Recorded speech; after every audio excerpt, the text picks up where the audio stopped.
Chicken മേടിച്ചതിൽ 2 കാല് കറിയിൽ തന്നെ ഇട്ടു കേട്ടോ. അങ്ങനെ പാറുവിനും അച്ഛനും കൊടുത്തു. ഞങ്ങളൊക്കെ പിന്നെ ചിക്കൻ കറി കൂട്ടി കഴിച്ചു കേട്ടോ. അങ്ങനെ പാറുമോള് ട്യൂഷന് പോകാനുള്ള തയ്യാറെടുപ്പിലാണ്. ഇന്ന് ഭയങ്കര സന്തോഷത്തിലാണ് പോകുന്നത് കേട്ടോ. കാരണം അറിയണോ പാറു, ട്യൂഷന് പോവാണോ? ഇന്നെന്താ ഇത്ര ഹാപ്പി? ഇന്ന് ഞങ്ങൾക്ക് ടൂറിന്റെ സ്ലിപ്പ് കിട്ടി. സ്കൂളിൽ നിന്ന് ടൂർ പോകാനുള്ള സ്ലിപ്പ് കിട്ടി. എവിടേക്കാ പോണേ? ചിറ്റില പാർക്ക്. എന്താ ചിറ്റില പാർക്ക് അല്ലെ? ചിറ്റിലപ്പിള്ളി. ചിറ്റിലപ്പിള്ളി. ഓക്കെ, ട്യൂഷന് പോയിട്ട് വാ. ടൂർ പോണ്ടല്ലേ കൊല്ലം? പോണം. അങ്ങനെ ടൂറ് വിടും അമ്മയെന്ന് പറഞ്ഞപ്പോൾ ടൂറ് വിടാന്ന് പറഞ്ഞതിന്റെ സന്തോഷത്തിലാണ് പോകുന്നത് കേട്ടോ. ചിറ്റിലപ്പള്ളി പാർക്കോ അങ്ങനെ എന്തോ ആണ് സ്ഥലം. അങ്ങനെ അതൊക്കെ വിടാമെന്ന് പറഞ്ഞതിന്റെ സന്തോഷത്തിൽ ട്യൂഷന് തുള്ളിച്ചാടി പോവാണ് കേട്ടോ. അത് കഴിഞ്ഞിട്ട് ഞാനും അച്ചുമോനും കൂടി പട്ടിക്കാട് പോയി കുറച്ച് സാധനങ്ങളൊക്കെ മേടിക്കണമായിരുന്നു കേട്ടോ.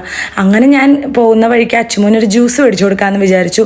നമ്മുടെ പൊമഗ്രാനൈറ്റിന്റെ ജ്യൂസ് ഉണ്ടല്ലോ. കാരണം അച്ചുമോന് ഭയങ്കര ക്ഷീണമാണ് ഈ അടുത്ത് കേട്ടോ. അപ്പോൾ അത് മേടിച്ചു കൊടുക്കാമെന്ന് വിചാരിച്ച് കയറിയതാണ്.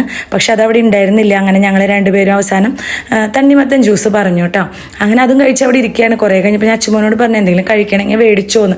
പാറുമോള് കൂടെ ഇല്ലാത്തതുകൊണ്ട് സത്യത്തിലൊരു സുഖമില്ല കേട്ടോ. കാരണം ഞങ്ങൾ 3 പേരും കൂടിയാണ് മിക്കപ്പോഴും ഇറങ്ങുക. ശ്രീചേട്ടൻ കടയിലായതുകൊണ്ട്.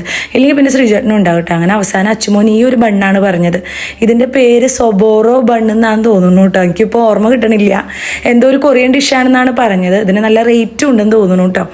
കാരണം ഒരുമിച്ച് ബില്ല് ചെയ്തുകൊണ്ട് ഇതിൻ്റെ റേറ്റ് പ്രത്യേകം നമ്മൾ നോക്കിയില്ല. പക്ഷേ സത്യത്തിൽ ഇതൊരു ബണ്ണിൻ്റെ ഉള്ളിൽ എന്തോ മിൽക്ക് മെയ്ഡോ അങ്ങോട്ട് ഒഴിച്ചിരിക്കുക മാത്രമേ ഉള്ളൂ. സംഭവം ടേസ്റ്റ് ഉണ്ട്. നല്ല മധുരമാണ് കേട്ടോ. നമുക്ക് തലക്കടി കിട്ടിയ പോലെ ആയിരിക്കും. ടേസ്റ്റൊക്കെ ഉണ്ടെങ്കിലും റേറ്റ് ഇത്തിരി കൂടുതലാണെന്ന് എനിക്ക് തോന്നി. അങ്ങനെ ഞങ്ങൾ സൊബോറോ ബണ്ണി, അച്ചുമോനോട് ഞാൻ എപ്പോഴും പറയാറുണ്ട് റേറ്റ് ചോദിച്ചിട്ട് വാങ്ങിക്കാൻ. പക്ഷെ അച്ചുമോൻ ബണ്ണല്ലേ എന്ന് വിചാരിച്ച് റേറ്റ് ചോദിച്ചില്ല. അങ്ങനെ അതൊക്കെ കഴിച്ച് ഞങ്ങൾ വരുന്ന വഴിക്ക് ചേട്ടൻ്റെ കടയിൽ കയറാണ് കേട്ടോ. അവിടെ കയറി ഇപ്പോൾ ക്രിസ്മസിൻ്റെ ഒരുക്കങ്ങളൊക്കെ തുടങ്ങിയിട്ട് സ്റ്റാർ ഇടാനുള്ള തയ്യാറെടുപ്പിലാണ് ചേട്ടൻ. അപ്പോൾ അതൊക്കെ കണ്ടപ്പോൾ ഒരു സന്തോഷം. എന്തായാലും ഇനി ഒരു സ്റ്റാർ കൂടി വാങ്ങിയിടണം.